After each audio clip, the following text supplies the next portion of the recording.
Hello बच्चों, welcome to our online classes. My self Sahil. आज आप अपना जो लास्ट टॉपिक है उसके न्यूमेरिकल करते हैं। लास्ट टाइम हमने हेनरीज लॉ करा था।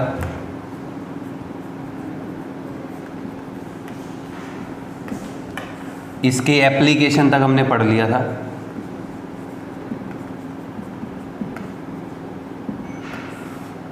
इसकी एप्लीकेशन में हमने पहले ये पढ़ा था कि जो डीप सी ड्राइवर्स होते हैं, जिनको स्क्यूबा ड्राइवर कहते हैं, इनको लास्ट टाइम हमने पढ़ा था कि बीमारी हो जाती है। किस वजह से? कि भाई जब ये डीप सी के अंदर हाई प्रेशर होता है, तो उस वजह से क्या होगा कि जो ऑक्सीजन सिलेंडर है, जो ये साथ पीछे बांध के जाते हैं कमर पे, उस पे नाइट्रोजन N2 नाइट्रोजन भी होता है, ऑक्सीजन भी होता है और हीलियम भी होता है। ठीक है। अब इस केस के अंदर क्या होगा कि जो ऑक्सीजन है तो ये तो यूज हो जाएगी फॉर मेटाबॉलिज्म। मेटाबॉलिज्म का मतलब है सांस लेने में, रेस्पिरेशन में ऑक्सीजन तो यूज होगी। अब नाइट्रोजन जो है, अब वो बॉडी से बाहर नहीं निकलेगी। हाई प्रेशर पे डिसोल्यूशन क्या होता है? ज़्यादा होता है। Eight high pressure dissolution of gas is high. High pressure पे डिसोल्यूशन ज़्यादा होगा तो नाइट्रोजन कहाँ पे रहेगी? बॉडी के अंदर। ठीक है। It will remain in body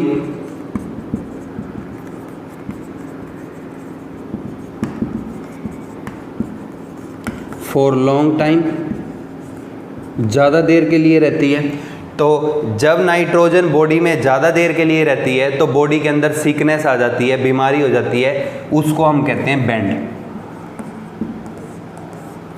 तो वो आपसे पूछ सकता है 2 नंबर के क्वेश्चन के अंदर कि भाई बेंड क्या होता है या डिकम्प्रेशन सिकनेस क्या होती है। तो ये ध्यान रखना है कि जो स्क्यूबा ड्राइवर्स हैं उनको ये बीमारी हो जाती है। इसके बाद एक मैंने आपको ये कराया था कि जो हाई माउंटेन पे रहते हैं,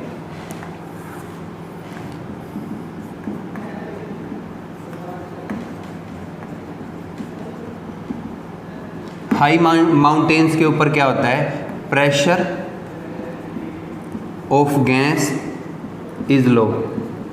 हाई माउंटेन्स पे क्या होता है कि जो गैस का प्रेशर है वो कम है।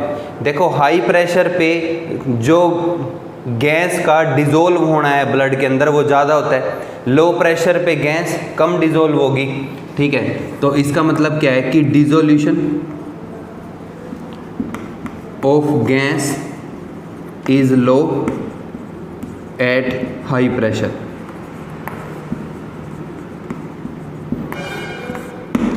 तो जो पहाड़ों पे रहने वाले इंसान होते हैं उनकी बॉडी के अंदर क्या होता है कि ऑक्सीजन कम अमाउंट में जाती है।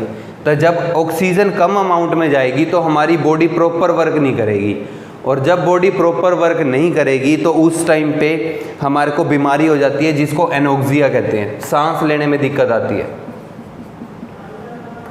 अब आप कभी घूमने जाओ पहाड़ों पे तो आप देखोगे कि जब आप माउंटेन्स पे क्लाइंब चढ़ते हो तो हमें सांस चढ़ने लग जाते हैं, क्योंकि वहाँ पे क्या है? ऑक्सीजन कम है। जब ऑक्सीजन कम हो जाती है तो उससे क्या होगा कि सांस प्रॉपर नहीं आएगा, तो बॉडी प्रॉपर वर्क नहीं करेगी। हमारे माइंड में, हमारे में सिर में दर्द हो जाता है वहाँ पे। जब आपकी बॉडी में ऑक्सीजन कम हो जाती है तो हमारी बॉडी को सिकनेस लगती है, थकावट महसूस होती है और सिर में दर्द होने लग जाता है। तो ये इसी वजह से होता है। ठीक है। इसलिए जो माउंटेन्स पे रहने वाले लोग हैं उनको ज़्यादा प्रॉब्लम होती है, उनको आप ये कह सकते हो कि माइंड प्रॉब्लम्स बहुत ज़्यादा होती हैं इसी रीज़न की वजह से। ठीक है। तो ये एप्लीकेशन है हेनरी लॉ की, ये आपने ध्यान रखनी है कि ये 2 बीमारियां हैं। कई बार 2-2 नंबर का क्वेश्चन उसने पूछा हुआ है ये पेपर के अंदर। अब इसके बाद इससे रिलेटेड एक न्यूमेरिकल करते हैं।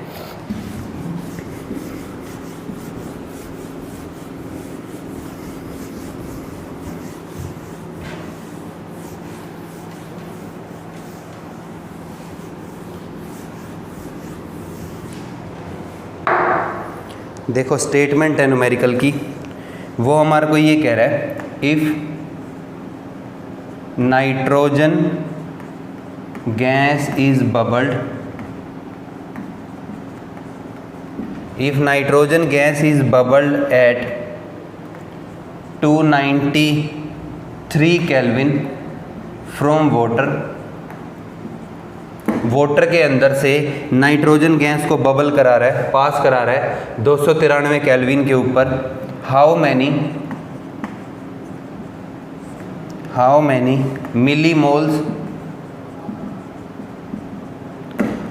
मिलीमोल्स ऑफ नाइट्रोजन gas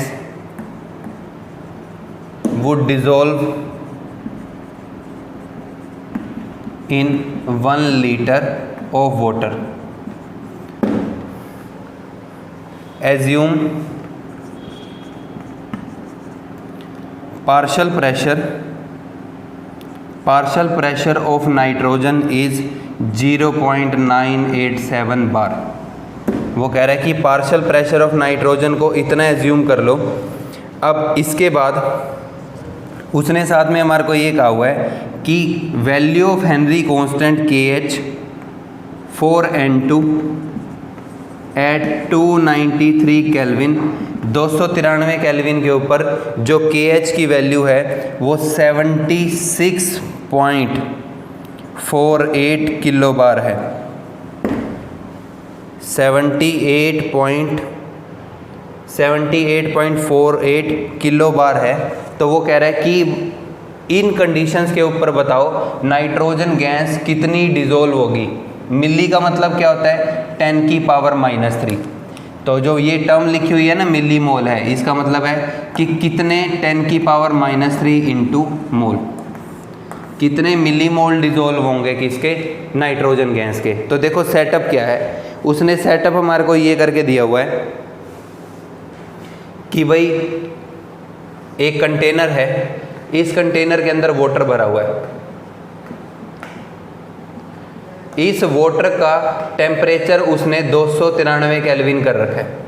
अब वो कह रहा है कि 293 केल्विन के ऊपर यहाँ पे ना नाइट्रोजन गैस ली हुई है और इसको इसके अंदर से पास करा रहा है, मतलब प्रेशर कर रहा है। और गैस का प्रेशर कितना दे रखा है 0.987 बार, मतलब गैस भरी, इसको बंद कर दिया। बंद करके उसने यहाँ पे गैस का प्रेशर सेट कर दिया 0.987 बार। तो वो कह रहा है कि इस प्रेशर पे बताओ कितनी गैस डिज़ोल्व होगी इस वाटर के अंदर। ठीक है, कल जब अपन ने हेनरी लॉ पढ़ा था तो मैंने आपको 2 फॉर्मूले लिखवाए थे इसके। एक फॉर्मूला हमने ये लिखा था कि PH is equal to KH, P of A is equal to KH into X of A, और एक फॉर्मूला हमने ये लिखा था X of A is equal to KH into P of A। और मैंने आपको ये कहा था कि हम कौन सा फॉर्मूला यूज़ करेंगे वो डिपेंड करता है वैल्यू ऑफ KH के ऊपर। KH की जो यूनिट दे रखी होगी उसके हिसाब से अपन ने फॉर्मूला यूज़ करना है। अब अगर यहाँ से आप KH देखो, PA is upon XA is equal to KH। XA तो मोल फ्रैक्शन है, मोल फ्रैक्शन यूनिट लेस होता है। प्रेशर जो है उसकी यूनिट क्या होती है, बार या एटमॉस्फेयर। तो अब अगर यहाँ से KH की यूनिट निकाल लें तो क्या आ रही होगी, बार आ रही होगी। ठीक है, अगर यहाँ से निकालते हो XA upon PA is equal to KH, तो प्रेशर नीचे है तो यहाँ से क्या आनी चाहिए, बार इनवर्स। अब आप न्यूमेरिकल देखो, आपको प्रेशर की यूनिट क्या दे रखी है उसने, बार। तो इसका मतलब है कि इस न्यूमेरिकल को सोल्व करने के लिए आप ये वाला फॉर्मूला यूज़ करेंगे, ये फॉर्मूला यूज़ नहीं होगा। ठीक है, अब ये वाला फॉर्मूला आपने यूज़ करना है और क्वेश्चन को सोल्व करना है। उसने क्वेश्चन में हमारे को पार्शियल प्रेशर ऑफ नाइट्रोजन बता रखा है विच इज़ 0.987 बार। वो कह रहा है कि पार्शियल प्रेशर ऑफ नाइट्रोजन को इतना मान लो। तो अब KH जो है उसकी वैल्यू 76.48 किलो बार बता रखी है। किलो बार को जब बार में कन्वर्ट करोगे तो 76.48 इंटू 1 किलोग्राम में कितने ग्राम होते हैं? 1000। ऐसे ही तो क्या करोगे, यहाँ पे क्या कर दोगे, 1000 बार। किलो को सिंपल में कन्वर्ट कर लिया, ठीक है। यहाँ से हम क्या करते हैं, पहले मोल फ्रैक्शन ऑफ नाइट्रोजन की वैल्यू को फाइंड कर लेते हैं, ठीक है। तो मोल फ्रैक्शन ऑफ नाइट्रोजन जो है ये किसके इक्वल आ रहा होगा, partial pressure of nitrogen upon value of KH। तो ये वैल्यू अपने पास कितनी आ रही है, पार्शियल प्रेशर ऑफ नाइट्रोजन उसने बता दिया 0.987 बार अपॉन 76, इसको मल्टीप्लाई कर दो तो 76480 बार आ रहा होगा, ठीक है।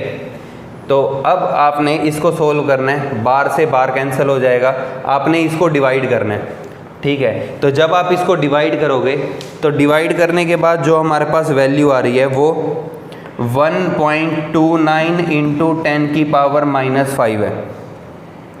तो जो हमारे पास वैल्यू है वो ये आ रही है 1.29 इंटू 10 की पावर -5 बार। ये क्या आ गया, mole fraction of nitrogen in solution. Solution के अंदर जो नाइट्रोजन का मोल फ्रैक्शन है उसकी वैल्यू हमारे पास ये आ रही है। अब जो भाई मोल फ्रैक्शन ऑफ नाइट्रोजन है, अगर आप इसको सोल्व करें आगे, मोल फ्रैक्शन ऑफ नाइट्रोजन जो है ये किसके इक्वल होगा, number of moles of nitrogen. N of N2 का मतलब है number of moles of nitrogen upon number of moles of nitrogen plus number of moles of water, क्योंकि उसने साथ में क्या ले रखा है, एक्वस सॉल्यूशन है तो वाटर है, ठीक है।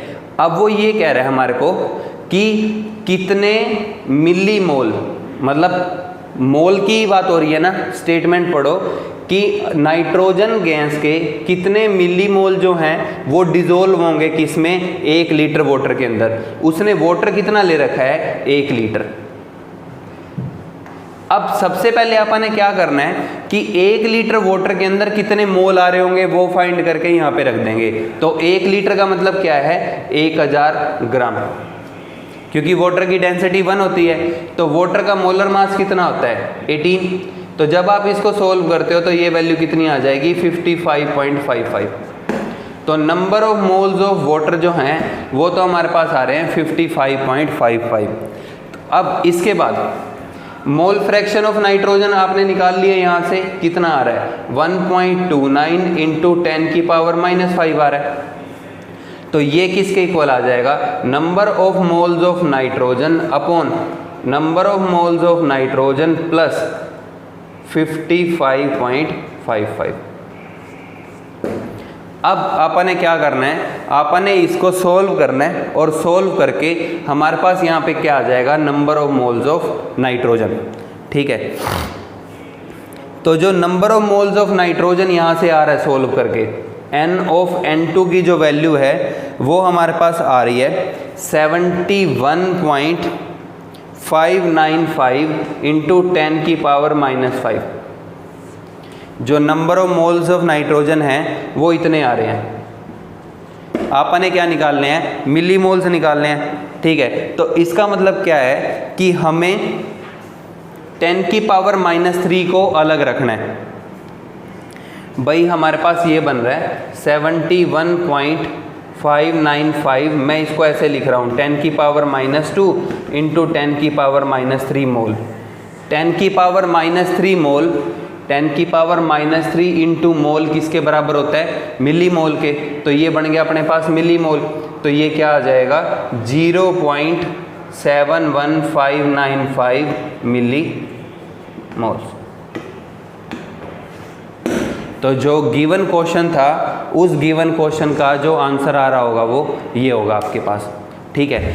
अब इस टॉपिक पे से जो क्वेश्चन आते हैं वो बिल्कुल ऐसे ही होते हैं, ठीक है। आपको एक चीज़ वेरी करके बता रखी होगी, आपको दूसरी फाइंड करनी होगी।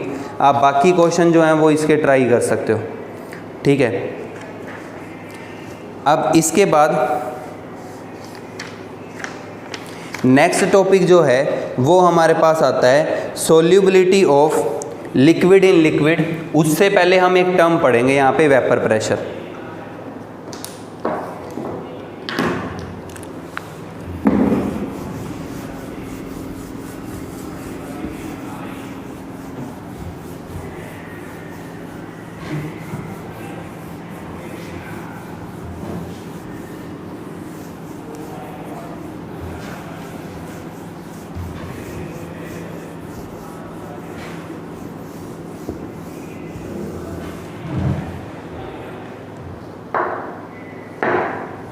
अब देखो, इससे पहले नेक्स्ट टॉपिक शुरू करें हम, इसमें एक डेफिनेशन हम बार बार यूज करेंगे, टर्म यूज करेंगे, वेपर प्रेशर।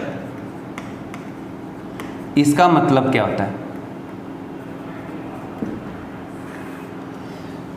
अच्छा, सबसे पहला पॉइंट ये आता है कि भाई वेपर में और गैस में फ़र्क क्या होता है। ठीक है, तो आपको ये ध्यान रखना है कि जो सब्सटेंस रूम टेम्परेचर पे ही गैस है, ठीक है भाई, जो रूम टेम्परेचर पे ही गैसियस फॉर्म में है उसको आप क्या कहते हैं? गैस।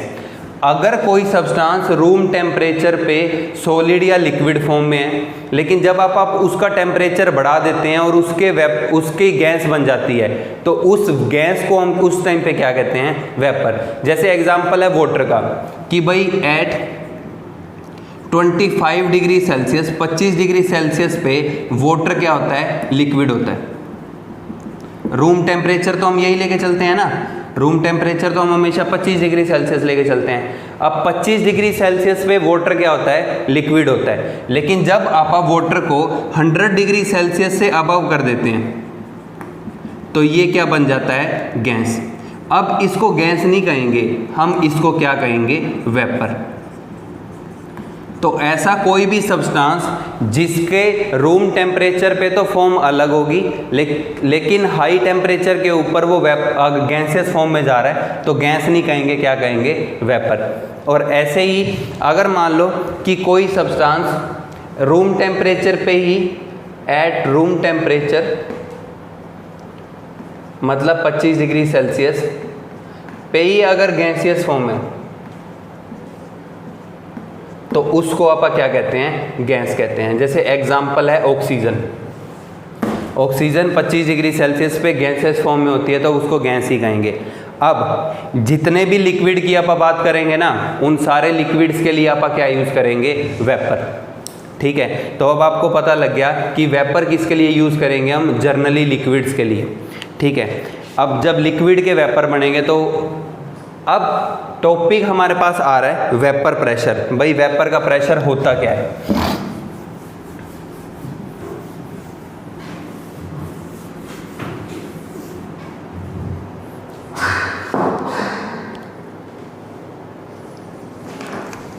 देखो,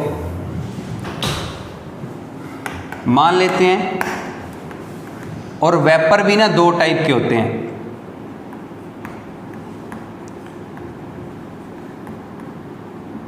वेपर्स भी दो टाइप के होंगे। एक तो होते हैं बॉइलिंग वेपर्स और एक होते हैं नॉर्मल वेपर्स। अब बॉइलिंग वेपर का मतलब होता है वेपर्स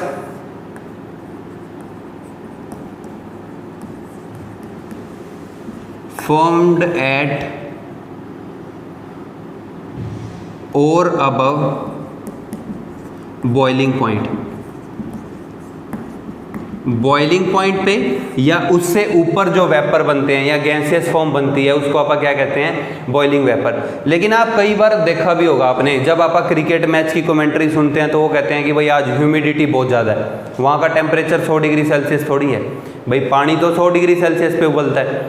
अब जैसे मैं कह देता हूँ कि AC बंद हो गया, तो हम कहेंगे कि आज ह्यूमिडिटी बहुत ज़्यादा है, यहाँ पे ह्यूमिड हो रहा है। तो अब ये इसका मतलब ये थोड़ी है कि कमरे का टेम्परेचर 100 डिग्री सेल्सियस हो गया। तो इस चीज़ से हमें ये पता लगता है कि बॉइलिंग पॉइंट से निचले टेम्परेचर के ऊपर भी वेपर बनते हैं। ठीक है, आपने देखा भी होगा कि जब आप पानी को रख देते हैं, जैसे पानी को आपने धूप में रख दिया, ठीक है, तो उसका टेम्परेचर जो है वो 100 नहीं हुआ, लेकिन वो 50-60 डिग्री पे भी उड़ रहा है। ठीक है, तो इसका मतलब क्या है कि बिलो बॉइलिंग पॉइंट भी वेपर बनते हैं लिक्विड के, और उन वेपर्स को हम क्या कहते हैं? Normal vapours. Vapours formed below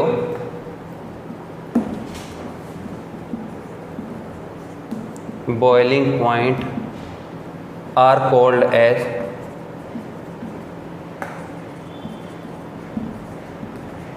boiling simple vapors। ठीक है, अब आपने पढ़ना है वेपर प्रेशर, तो मतलब आप बिलो बॉइलिंग पॉइंट जो वेपर बन रहे हैं उनका प्रेशर स्टडी करेंगे। इस टॉपिक में आपने ध्यान रखना है, here we will study about vapours formed below boiling point।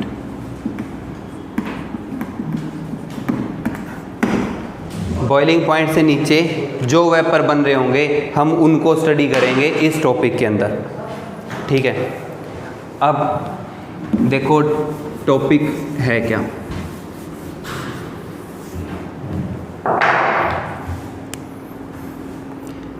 मैं यहाँ पे एक सेटअप बना रहा हूँ। ये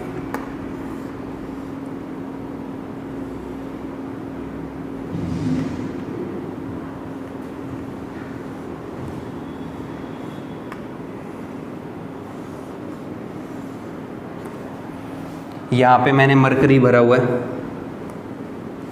प्रेशर की मेज़रमेंट के लिए हम मरकरी यूज़ करते हैं, तो यहाँ पे ये मरकरी लेवल है।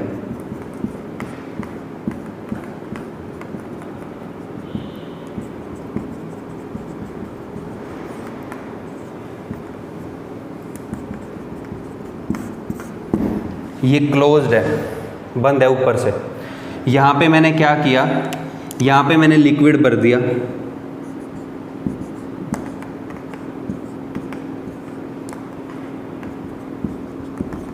Liquid whose vapor pressure we are trying to study, जिसका वेपर प्रेशर हम स्टडी करना चाहते हैं उस लिक्विड को मैंने यहाँ पे भर दिया, ठीक है। अब मैं क्या कर रहा हूँ कि इसको एक किसी टेम्परेचर T डिग्री सेल्सियस पे रख रहा हूँ और ये बिलो बॉइलिंग पॉइंट होना चाहिए भाई। किसी भी टेम्परेचर पे बिलो बॉइलिंग पॉइंट मैं इसको स्टडी कर रहा हूँ, ठीक है। अभी मैंने आपको ये बताया कि बिलो बॉइलिंग पॉइंट क्या बनेंगे, वेपर बनेंगे। एग्जाम्पल मैंने आपको वाटर का दिया कि भाई अगर आप पानी का मटका यहाँ पे भर के रख देते हैं तो वो धीरे धीरे पानी जो है वो उड़ता रहेगा, ठीक है। वही केस है यहाँ पे। अब क्या होगा कि धीरे धीरे इसके क्या बनेंगे, वेपर बनेंगे सरफेस पे से, ठीक है। और ये जो वेपर बनते हैं, vapours are always formed from surface, और जो ये वेपर हैं ये हमेशा सरफेस से बनते हैं।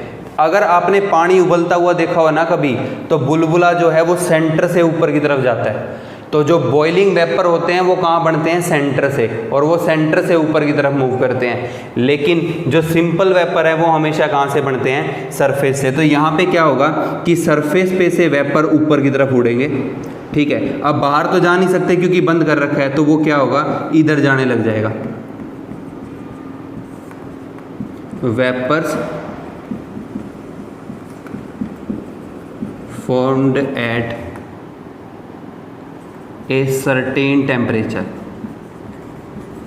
किसी सर्टेन टेम्परेचर के ऊपर वेपर बन रहे हैं। अब देखो वेपर बनते रहेंगे और यहाँ पे ये इकट्ठे होते रहेंगे।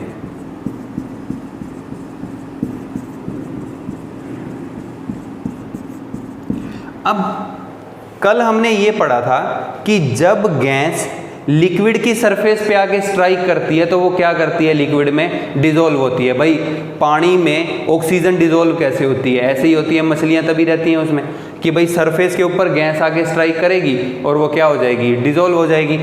तो अब क्या होगा, आफ्टर ए सर्टेन टाइम, किसी सर्टेन टाइम के बाद क्या होगा, एन इक्विलिब्रियम इज अटेन्ड। वहाँ पे क्या होगा, एक इक्विलिब्रियम अटेन्ड हो जाएगा। इक्विलिब्रियम का मतलब क्या है कि जितना लिक्विड वेपर बना रहा होगा उतना ही वेपर क्या बना रहा होगा, वापस से लिक्विड बना रहा होगा। क्योंकि देखो यहाँ से गैस बन रही है, वो ऊपर की तरफ जा रहे हैं और ये स्ट्राइक करके क्या बना रहे हैं, लिक्विड। तो after a certain time an equilibrium is attained, that is rate of vaporisation जो है, वेपराइजेशन का मतलब क्या है, लिक्विड से वेपर, वो बराबर हो जाएगा किसके, रेट ऑफ कंडेंसेशन के। कंडेंसेशन का मतलब क्या है, वेपर टू लिक्विड। तो कुछ देर के बाद क्या होगा, आफ्टर ए सर्टेन टाइम एक इक्विलिब्रियम अटेन हो जाएगा, और उस इक्विलिब्रियम के पॉइंट के ऊपर क्या होगा, जो रेट ऑफ वेपराइजेशन है वो बराबर हो जाएगा किसके, रेट ऑफ कंडेंसेशन के। तो इसका मतलब क्या है कि जितने लिक्विड से वेपर बन रहा होगा उतने ही वेपर से क्या बन रहा होगा, लिक्विड। तो उसके बाद क्या होगा कि यहाँ पे जो वेपर का प्रेशर है वो क्या हो जाएगा, फिक्स। तो उस इक्विलिब्रियम के टाइम पे, एट इक्विलिब्रियम, ये गैसियस वेपर जितना मरकरी के ऊपर प्रेशर अप्लाई कर रहे होंगे, प्रेशर हमेशा किससे स्टडी करते हैं, मरकरी लेवल से। तो उस इक्विलिब्रियम के टाइम पे इन गैसेस, इन वेपर्स की वजह से जो प्रेशर आएगा उस प्रेशर को आप क्या कहते हैं, वेपर प्रेशर। ठीक है, तो इस केस के अंदर क्या होगा कि एट इक्विलिब्रियम, आप डेफिनेशन ये बना सकते हो, at equilibrium pressure exerted by vapors is called as vapor pressure। तो इक्विलिब्रियम के टाइम पे जो प्रेशर वेपर एक्सर्ट करेंगे उसको आप क्या कहेंगे, वेपर प्रेशर। तो भाई ये बेसिक डेफिनेशन है वेपर प्रेशर की। तो इसका मतलब क्या है कि कोई भी लिक्विड बिलो इसके बॉइलिंग पॉइंट हमेशा क्या जनरेट करके देगा हमारे को, वेपर प्रेशर। ठीक है, तो ये हमारे पास इसकी डेफिनेशन बन गई। अब देखो नेक्स्ट पॉइंट हमारे पास ये आता है कि भाई कौन कौन से फैक्टर हैं जो वेपर प्रेशर को इफेक्ट करते हैं। ठीक है, अब सबसे पहला फैक्टर है कि नेचर ऑफ लिक्विड। भाई अगर लिक्विड जो है इसके अंदर इंटरमोलिकुलर फोर्सेस कम है, इंटरमोलिकुलर का मतलब है कि जो लिक्विड को आपस में जोड़ के रख रहा है, अगर लिक्विड के इंटरमोलिकुलर फोर्सेस कम हैं तो उसके वेपर हमेशा ज़्यादा बढ़ेंगे।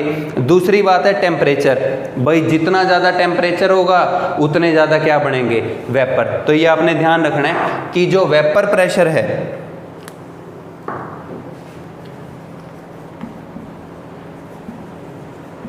वेपर प्रेशर डायरेक्टली प्रोपोर्शनल है टेम्परेचर के,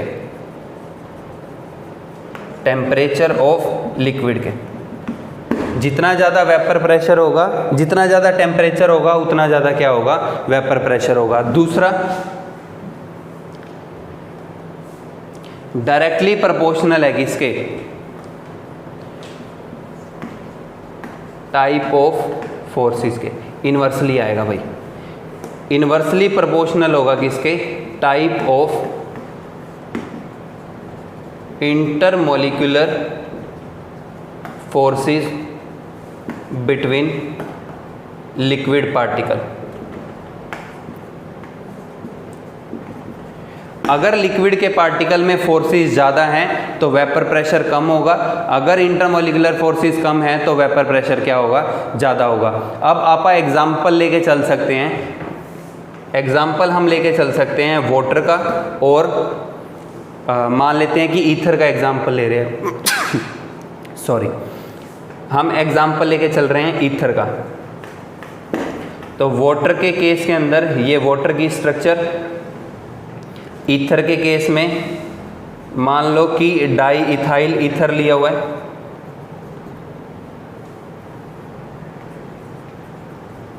अब देखो एक वाटर और दूसरे वाटर के अंदर तो क्या हो रहा होगा, हाइड्रोजन बॉन्डिंग। ये आपने पहले भी पढ़ा है कि एक वाटर और दूसरे वाटर में क्या होगी, हाइड्रोजन बॉन्डिंग। यहाँ पे हाइड्रोजन बॉन्डिंग नहीं होगी, यहाँ पे क्या होगा, इसमें और दूसरे ईथर में क्या हो रहा होगा, डाइपोल डाइपोल इंटरेक्शन।